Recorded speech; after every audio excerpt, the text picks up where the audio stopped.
हम नहीं मानते हैं कि माननीय संसदीय कार्य मंत्री ने सदन को गुमराह करने के लिए कहा है। संभव है कि ये संगत का भी असर हो। जैसे G20 जब भारत में हुआ तो कहा गया कि सरकार ने आयोजन करवाया, और आपने ये भी कहा कि हो सकता है उसमें ये भी कारण हो।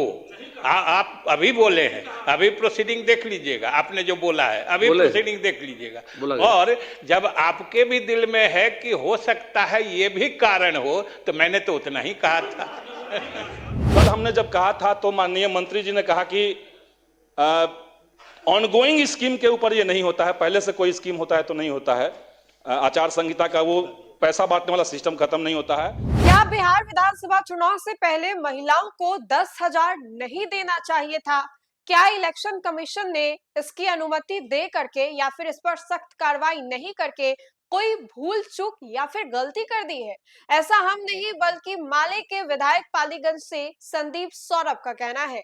नमस्कार, आप देख रहे न्यूज़ फॉर नेशन, आपके साथ मैं हूं राजनंदिनी। बिहार में विधानसभा का सत्र जो है वो चल रहा है। आज अंतिम दिन था, जिसको लेकर के सदन में तीखी नोकझोंक जो है वो भी देखने को मिली। इसी कड़ी में आपको बताएं तो संदीप सौरभ, जो कि माले से पालीगंज के विधायक है, उन्होंने कल भी सदन में एक गंभीर सवाल को खड़ा किया था।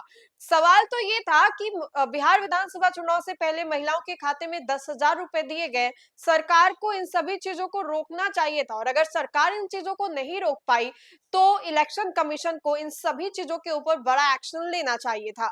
लेकिन इलेक्शन कमीशन जो है वो भी मिली भगत है, मिली जुली जो चीजें हैं वो साथ में की जा रही है, और इसीलिए इलेक्शन कमीशन ने कुछ नहीं किया।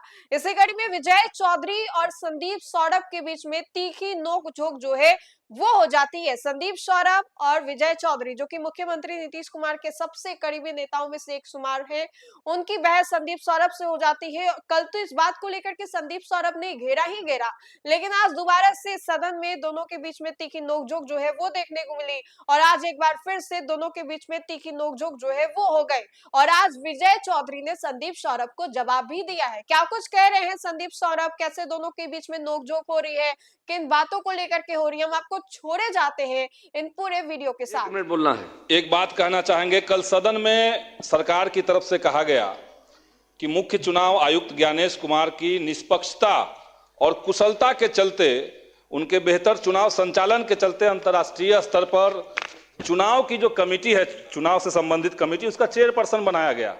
हम नहीं मानते हैं कि माननीय संसदीय कार्य मंत्री ने सदन को गुमराह करने के लिए कहा है। संभव है कि ये संगत का भी असर हो। जैसे G20 जब भारत में हुआ तो कहा गया कि सरकार ने आयोजन करवाया।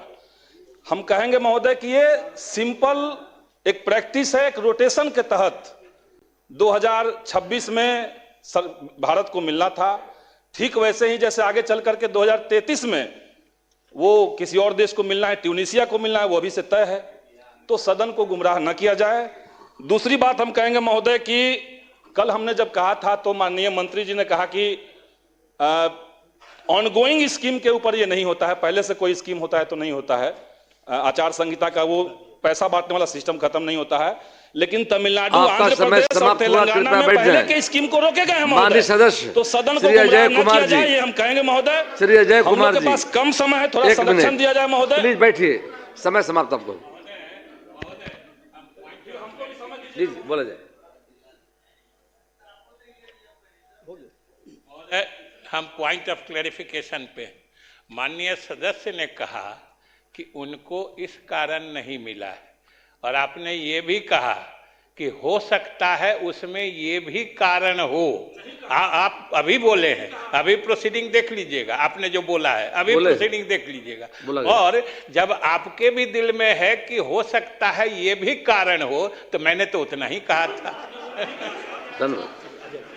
माननीय सदस्य श्री अजय कुमार जी, प्लीज सर बैठे बैठे मत बोलिए भैया। माननीय अध्यक्ष महोदय, ग्रामीण विकास विभाग